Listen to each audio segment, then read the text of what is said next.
अस्सलामुअलैकुम सामीन, 14 शव्वालुल मुकर्रम है, 16 मई हैं। सोशल इंडिया न्यूज़ में आपका खैर मकदम है।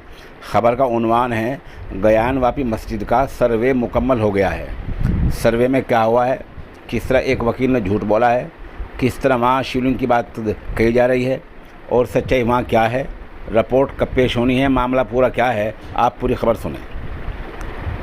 ज्ञानवापी मस्जिद का सर्वे आज पूरा हो चुका है। आज पीर का दिन है, आज सर्वे पूरा हो चुका है।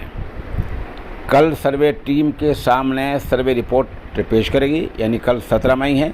17 मई को ये रिपोर्ट जो है अदालत में पेश हो जाएगी। सर्वे टीम ने मस्जिद के इहाते में बने कुएं का सर्वे किया। हिंदू फरीक वकील का दावा है कि कुएं में शिवलिंग मिल गया है। ये एक झूठा बोगस दावा है। वहाँ मस्जिद में कोई कुआं नहीं है, वो हौज़ है। हौज़ में फव्वारा है। आप सब जानते हैं कि पुराने ज़माने से लेकर सदियों से ये रिवाज रहा है शाही मसाजिद में कि फव्वारा बनता है। आज भी दारुल देवबंद की मस्जिद रशीद के हौज़ के दरमियान फव्वारा है।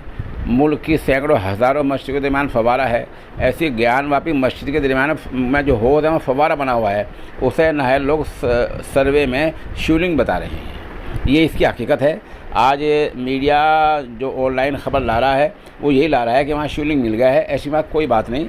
वहाँ हमारी बात हुई एक मकामी अंदर के आदमी से, उसने अपना नाम न छापने की शर्त पर इस नामा नगार को बताया वहाँ कोई कुआं नहीं है, वो हौज़ है और हौज़ के अंदर फव्वारा होता है। उस फव्वारे को ये लोग शिवलिंग बता रहे हैं। ये अदालत में ऐसी बात नहीं मानी जाया करती, वहाँ सबूत चाहा जा करता है। दूसरी बात यह है कि एक वकील को आज अंदर जाने से रोका भी गया है क्योंकि उस पर यह इल्ज़ाम है कि उसने सर्वे की बात को लीक किया है, जबकि अदालत ने यह कहा था कि सर्वे रिपोर्ट की कोई बात लीक नहीं की जाएगी, उसको खामोश और खुफिया तरीके से रिपोर्ट अदालत में पेश कर दी जाएगी। लेकिन वकील ने इस अहद को बाकी नहीं रखा, इसलिए आज उसको अंदर नहीं जाने दिया गया।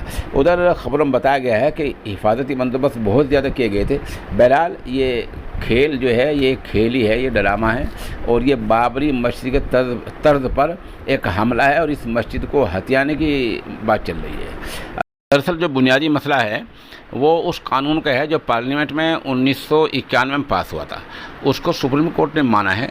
उस कानून में ये कहा गया है, जो पूरी पार्लियामेंट से पास शुदा है, कि सन 47 में जिस इबादतगाह की जो हैसियत थी, जो स्टेटस था, आज भी वो इसी हालत में रहेगा। उसमें कोई तब्दीली, कोई चेंजिंग नहीं की जाएगी।